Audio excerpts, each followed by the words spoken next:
Hello, everybody, and welcome to another episode of The Commute. I will be your driver. And I will be your passenger. So yesterday we were talking about how good people are. You know, sometimes you can just come across a lot of good people, like with the whole paying it forward thing. Sure. Today I got a story about a guy that's not so good. Doug Wilkie, 61 years old, is fighting to get authorities to close down the unlicensed lemonade stand of his 12-year-old neighbor. Jesus. In Tampa Bay. Wilkie lives in Dunedin, Florida. Emailed City Hall at least 4 times, pleading that they forced the child to close his business. He said, "Please help me regain my quiet home and neighborhood." He said the stand is causing excessive traffic, trash, illegal parking, and noise. What? Now, if you were looking to buy a house and you went and there was a kid with a lemonade stand, doesn't that appeal to the town? Like, I want to fucking live here.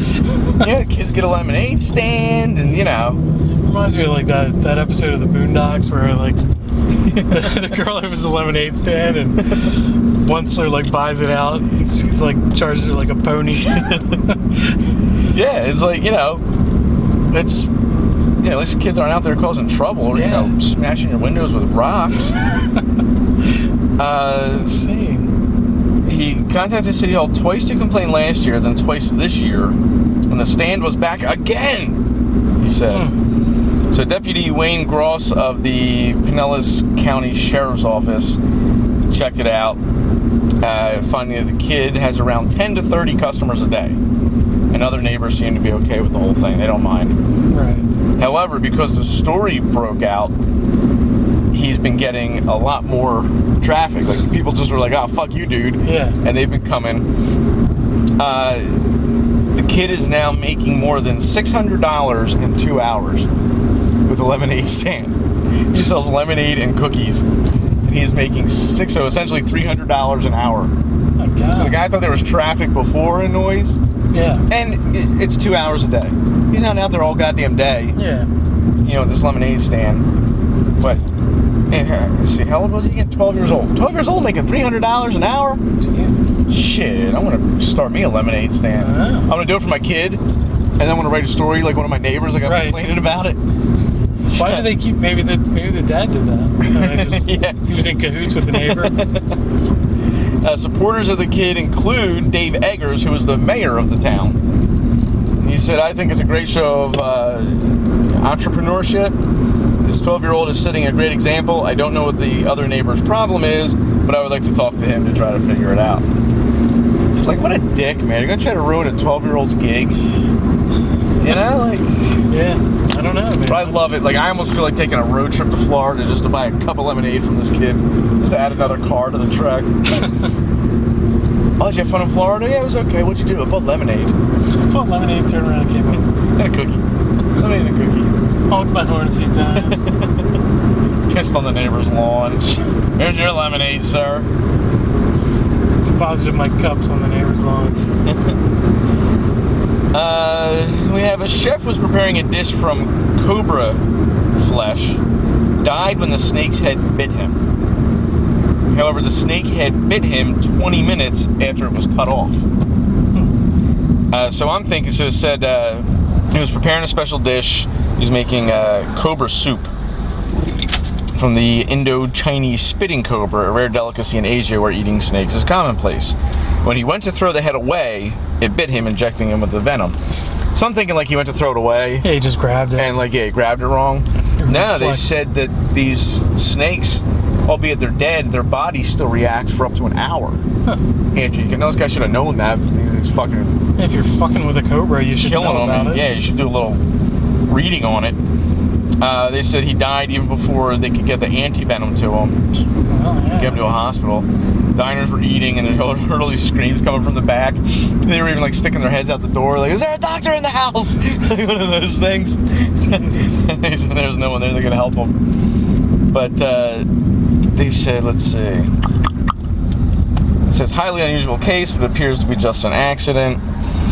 There's nothing that could have been done to save him. The snake was being diced up to be made into soup, which is a delicacy in the area. China has a rising demand for snake products, not only in restaurants, but also for traditional medicine. There was a snake expert, Yang Hong Chang, who spent 40 years studying cobras, says all reptiles can function for up to an hour after losing body parts or even their entire body. It's perfectly possible the head remained alive and bit his hand. So, It waited for its opportunity and it struck. he's like, God, hit me. I was still gonna fucking kill you. They're also known as Thai or black and white spitting cobras. They can be found in Cambodia, Laos, Burma, Thailand, Vietnam. Yeah, it's the thing with snakes. Just, you know, I forget what it was. I was watching something, and it was like this guy preparing to go to, like, I don't know, some island or something to study all kinds of like venomous stuff, and like he went to this poison expert. He figured, you know, that's the guy who like wrote the book on it. He should know. And the guy's like, only advice he's like just don't get bit, or, you know, do you have to go there? Okay, then don't get bit. That's it. Well, that's like that Steve Irwin guy. Yeah. He should have been dead a long time ago, because I saw a special where he went around the world to find the 10 most venomous snakes. And it was either the most deadly or second most deadly. It's in the desert. And he's in the desert talking, and he's letting it crawl on his fucking face. He's on the ground letting it crawl on his face. And he's like, if I move, I'm dead. He's like, if it bites me, we're too far away from any of the motorcycles they took out there. He's like, even if they put me on the back of one and got me to a hospital, I'd be dead. Why are you doing that? You know, I mean, you're really just gambling with your life, because even if you don't move, the snake might be like, oh, let me try to see what the fuck this is. Right. Hit it with my fangs. Like, these fucking idiots, man. Yeah, I don't know. And the way he died was just such a weird thing, too. Well, yeah, I never expected him to go like that. I always thought it would be a snake or a gator. Yeah, some kind of, you know, fucking stingray. Stingray through your heart. Got him good. That was a pretty horrific story, too. Like, his friend that was with him recently came out and, like, went through the whole thing in detail. And he laid there and he told him, he's like, dude, I'm dying. Yeah. Like, he knew it. He knew it was time. And his friend's like, no, you're going to be okay. He's like, no, listen, I'm dying. Tell my wife and kids, I said, I love them, goodbye. And he just said blood was just gushing everywhere. Fuck, man. But, yeah, these snakes can reach up to 5 feet long. Ugh. You die by becoming paralyzed and then suffocated. Great. Yeah. And if it spits its venom in your eyes, it will permanently blind you. That's pretty fucking venomous. Yeah. That's like injecting yourself with bleach. Quick, I need the anti-bleach. Whoa, cunt face. Hey, you only have a truck full of shit. You can do a little more swerving there. I'm sure it's not quite all loose yet. Dickhead, man, oh man. That's the thing, you have like a better chance of dying in traffic than you do in just the open road. Yeah. Because everybody's got to fucking be a dick. Or the venomous snake in a restaurant. Yeah, or that. Look at this fucking guy, man. He swerved into that fucking spot? Yeah. Wow. Between those two cars. Wow, I hope you get there safe, buddy. Yep. You have a blessed day. I'm taking the high road today. You are. Look at what you've learned. Toll booths can't teach anything, I think not. See, I'm paying that forward. Right. I am a good guy. Pass along your motto. I'm a good guy. Ta-da. Let's see what happened on this day a very long time ago. August 27th, 1883. The most powerful volcanic eruption in recorded history occurs in Krakatoa on a small uninhabited island west of Sumatra in Indonesia. It was heard 3,000 miles away. Holy fuck. Through 5 cubic miles of earth, 50 miles into the air. Created a 120-foot tsunami and killed 36,000 people. Yeah, it shot out like this, like a pyroclastic surge down, like, the radius of it, because it basically exploded, and that went out 40 miles. And like anybody that was like fishing or anything in the area, they were just incinerated. Holy shit! Fine dust from the explosion lowered worldwide temperatures by several degrees. Just because all the ash covered in the sky, like blocking the sun. Yeah, it was everywhere. It like created like weird sunsets and stuff. That would be cool. To see. Not to experience. Let's get whacked in the face by it. Yeah. I can't believe that it was heard 3,000 miles away. Mm-hmm. That's insane. What was I going to say about that? Does it say what the name of the volcano was? Krakatoa, yeah. Oh, on Krakatoa. Oh, okay. Yeah. Gotcha. Yeah, that would, I imagine it would be really awesome to see that, from a distance. Yeah, but I mean, like... But this one, if you could see it, you were dead. Yeah, exactly. Essentially. Wow, 36,000 people, though. Mm-hmm. 120-foot tsunami. I mean... It's just crazy. This is, like, unimaginable. Yeah, that, I mean... And what do you do with that many dead bodies in an area? You can't bury them all. Well, I mean, it's... Throw them back into the volcano. Now that you're done with this, here's your trash. Well, those were miles away, because it was... The island itself was uninhabited. I mean, there was... Yeah. They probably didn't even worry about it, thinking, oh, no one lives there, let it go, do its thing. Well, or either that, or it was so, cracked up and, like, just lava flows everywhere, and nothing would grow there, Who knows? Well, it's just kind of like anyone that lives near one, I guess. You figure you take your chances. Hey, it's either going to blow up and kill us. Yeah, we were talking about that yesterday. Like Hawaii. Yeah, whatever, side of the volcano you're on. That's the land value. The danger zone. Okay, so I got this story here about this town. I both love and hate this town. It's one of those love-hate stories. Yeah. The town is called Nueva do Cordero. Okay? It's a town where the entire population is made up of young women and has made an appeal for single men, but only those willing to live by female rules. Sounds made up, right? It's like, it sounds like an Amazon cartoon or something. Yeah. Over 600 women make up the population of Nueva de Cordero in southeast Brazil. Most of them aged between 20 and 35. That's the love part. I could fucking hang out in that town. You want me to live by your fucking rules and live there? Can do. You got it. It says, although some are married with families, their husbands are made to work away from home, only being allowed to return at weekends. Not a bad gig for the guys either. You know what I mean? I got Madden Monday through Friday. Poontang on the weekends. The sons are sent away when they reach 18, and no other men are permitted to live in the town, which sits in a remote valley 60 miles east of Belo Horizonte. The settlement dates back to the 1890s when a young woman and her family were excommunicated from the Catholic Church after she was accused of adultery. This girl had been forced into marriage, and she ran away from the husband, and the church excommunicated her for that. Because they said, hey, that was your husband, you ran away, you obviously cheated on him, he's going with you. Slowly, more single women and mother-only families joined the community, and over decades, several attempts by men to intervene in their way of life made them adopt a strictly no-male policy. So here's the thing. Let guys try to make a town like that. This is where the hate part comes in. Can you imagine if we were like, you know what? We're going to buy a town, and no women are allowed in. Dude, the government would come in and shut that fucking town down quicker than you can say no pussy. Well, here, yeah. But... I think anywhere. Well, no, not anywhere. Yeah. Yeah, but here... Here, definitely. It would be shut down. But here, if women wanted to make a town like that, they would let them. Well, too, plus the age of the settlement. That has, I'm sure, a factor, too, because people see it as this nostalgic thing where it's like...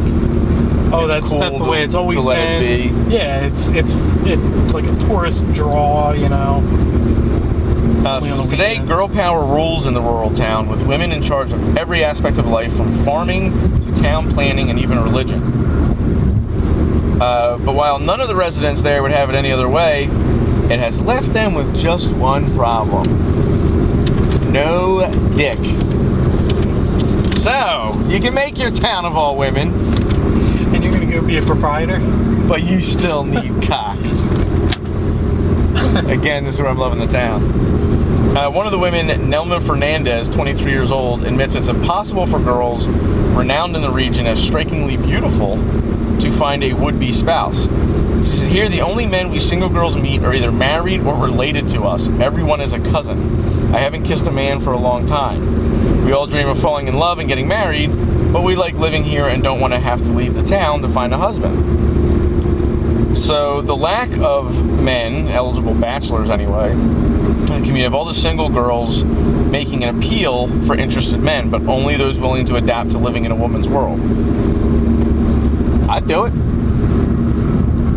Fuck yeah. What country is that? That is Brazil.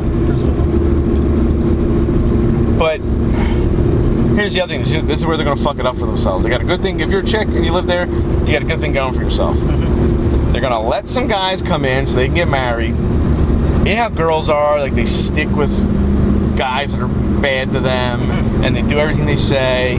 This guy's going to be like, well, things got to change around here, or I'm out. No, don't leave me. Just stay. I'll talk with the mayor or whoever, you know. And it's gonna fuck it up, man. It's gonna turn around, and a couple girls are gonna get like that, and I think that'll be it. Or they'll just be like, unless they have like anyone that starts shit rule is gone. Mm-hmm. Like the first time you say, look, I was talking to my husband. There's got to be something out. Like that. I mean, you're out. Or something to, never change the rules, that kind of thing. Written into the town charter or something like that. It says, we'd like to get to know men who would leave their own lives and come to be part of ours, but first they need to agree to what we say and live according to our rules. So they're pretty much like a sex slave. Well, I don't understand where the guys live. I mean, is there a community just outside of that one where the guys live? Well, so there might be that town. Yeah, that's the one next door. Well, it said, what was it? This is 60 miles east of Belo Horizonte. I guess that's maybe a well-known area there. So 60 miles to drive. I mean, fuck, we drive 40 every day one way, 80. And to drive 60 just to hang out with the fam isn't that bad, I guess. It's a very picturesque area. It's in the rolling hills near Belo Valley in Minas Gerais State. After the founder was branded an adulterer after leaving a man she had been forced to marry. She was chased out of town in 1891 after the church excommunicated her and the next 5 generations of her family. Like, the church stuck it to her, man. It was like, you weren't even born yet and you're screwed. There's no way you're getting back in. You are not getting here. So all the women are shunned by local population. She and other women who subsequently went to live with them were vilified as loose women and prostitutes, causing them to isolate themselves from the outside world. Oh, that's why they went there. Yeah. In 1940, an evangelical pastor, Anicio Pereira, took one of the women, aged 16, to be his wife and founded a church in the growing community. However, he proceeded to impose strict, puritanical rules, banning them from drinking alcohol, listening to music, cutting their hair, or using any type of contraceptive. So when he died, this guy lived a long time. When he died in 95, the women decided never again to let a man dictate how they should live. One of the first things they did was dismantle his male-biased, organized religion. Another woman there said, we have God in our hearts, but we don't think we need to go to church, get married in front of a priest, or baptize our children. These are rules made up by men. I can still take this place. You know? They said another thing that makes it such a good area is got a feminine touch. So there's a lot of things women do better than men. Our town is prettier, more organized, and far more harmonious than if men were in charge. I can agree with that. You let the women decorate the town, make it look all pretty. They're doing the fucking work. You know what I mean? I'm gonna kick back in the hammock all day, sweetheart.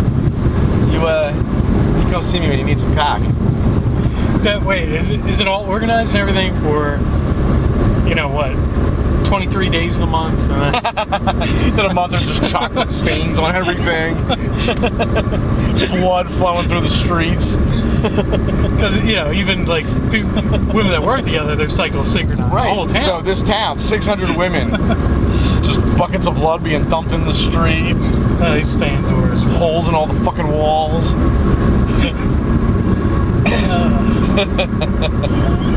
Yeah, now I don't want to live there.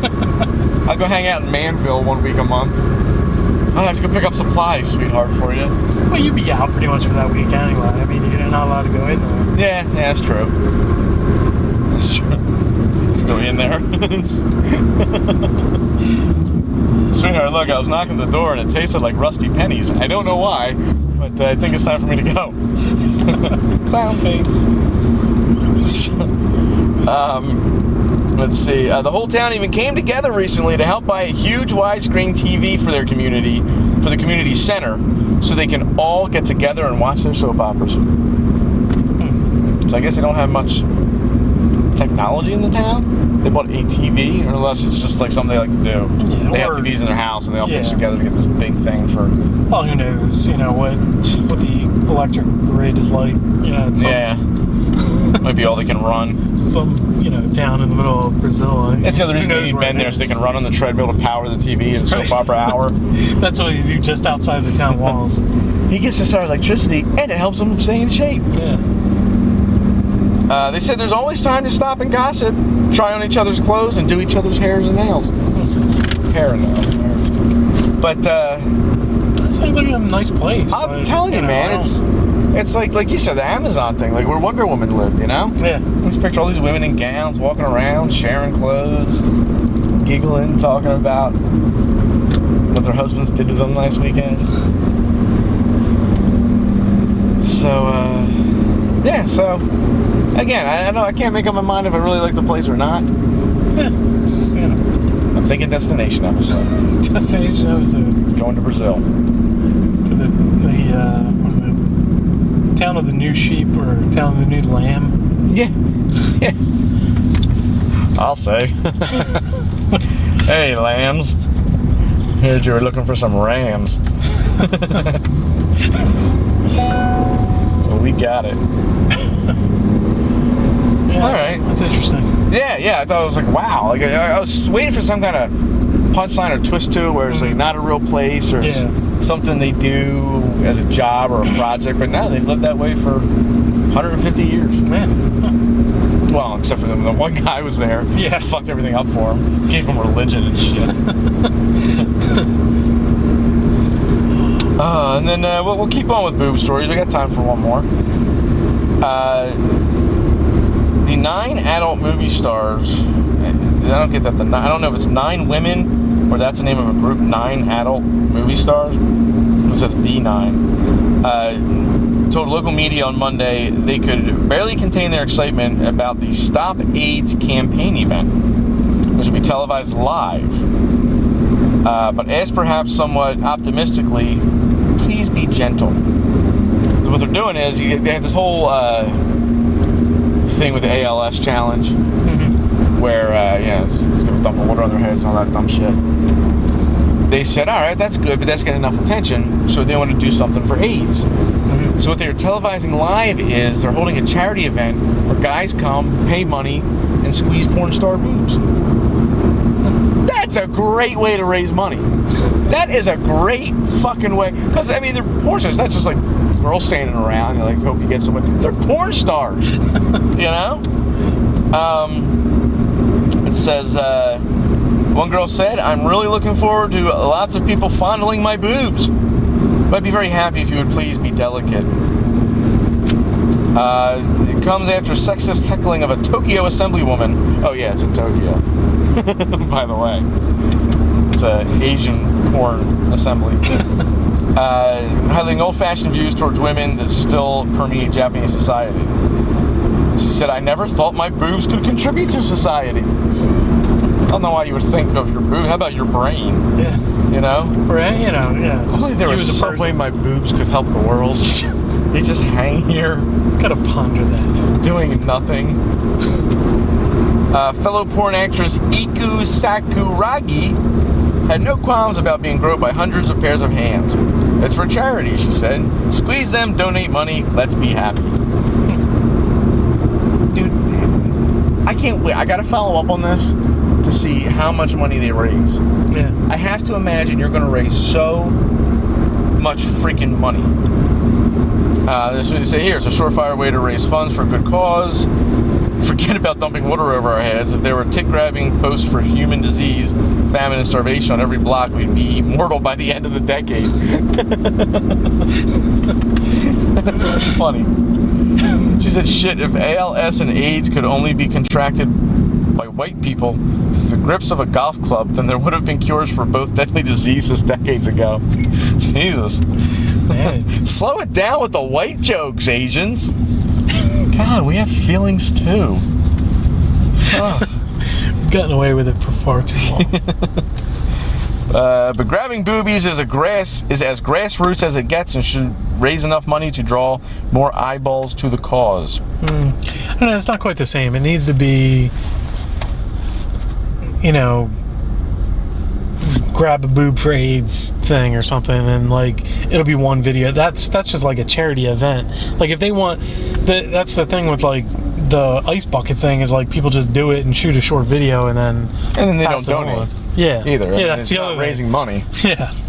It's making awareness of it, but not so much raising. You're supposed to still donate like $10 or whatever, but no one's doing that. So you're saying maybe like if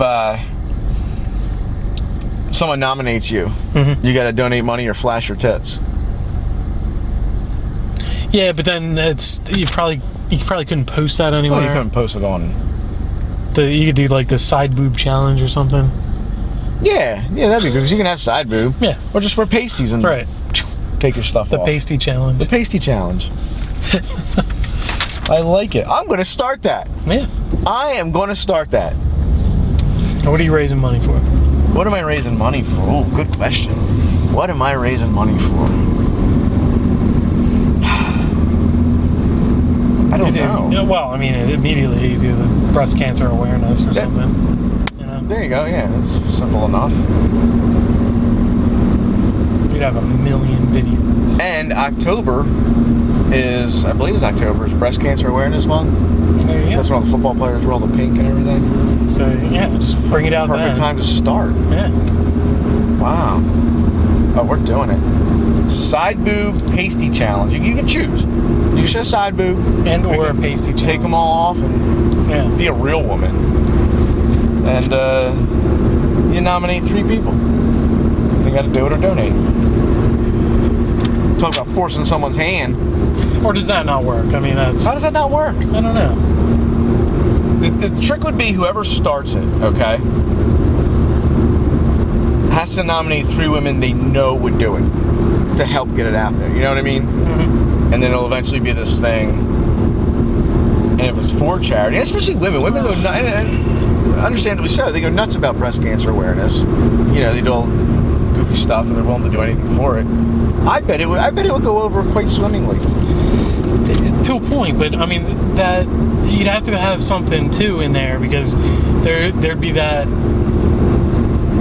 Because you don't want to exclude people that have been affected by breast cancer too, that have had to have mastectomies. And then what are you doing there? Are you promoting, see what I'm saying? I see what you're saying, but I don't think they would be pissed off. Like, I think they'd still be glad that you're trying to bring awareness to it. They wouldn't want other people to go through what they went through. Or they can flash their non-boobs. Hey, how to make that more aware, better aware than look, hey, this is the result. Here's your awareness. Other than death, this is the result. So, why don't you go do something about it? Girls, go get checked out, please. That was almost good. Before this happens to you. Yeah. So we're not excluding you. But I'm just saying you got to make that a point because, like, sure. You don't want somebody to feel bad. Well, you make that part of the speech. Everyone gives a speech about it. Yeah. And also, women, feel free to. Seriously, I think we're going to do this. We're going to do this October 1st. We're starting it. Side boob pasty challenge. It could be too cliche by then, though, to start like a challenge like that. I'm just so what? saying. It's different. Yeah. You can have the most cliche thing in the world. If tits are involved, people will just nothing. be drawn to it. Dude, nothing's really cliche when it comes to like a donation and a cause. Yeah, I mean, What are you really doing it for, you know? But yeah, that's I'm starting it. Okay. I don't know who I'm going to get to start it, but see if my wife's available for the job. Start there. Started. It's a grassroots campaign. Hey, yeah. I mean, if I'm going to start it, I'm going to start her from home. I'm sure she knows 3 women that'll be glad to flash their junk. And we'll go from there. Awesome. Well, make sure you like and subscribe, especially so you can check out our first side boob pasty challenge that gets posted in October. And speaking of challenges, we were talking earlier about that the Extra Life thing, the 24 hours of gaming thing coming up. That's coming up in October. We're talking about maybe doing that. So we'll be doing. We got a busy October. Could be. You know. Could be. So like and subscribe so you can check out all our posts about everything. And getting the good causes going. October, a little before Christmas, maybe we'll do a little Christmas charity drive. Yeah. We'll get a toy drive going or something, or yeah, that's what's the one around for toys around then? It's money for mommyless kids. Nah, there's a game one too. It's, through Penny Arcade. I can't remember what it is. Okay, anyway, we'll do it all. So like and subscribe on YouTube and Facebook. Check out our website, 2commute.com. That's TWOcommute.com. Follow us on Twitter at Driver Passenger, and send us an email about anything you want at the Commute Podcast at Comcast.net. Hope to see you showing some boobs soon.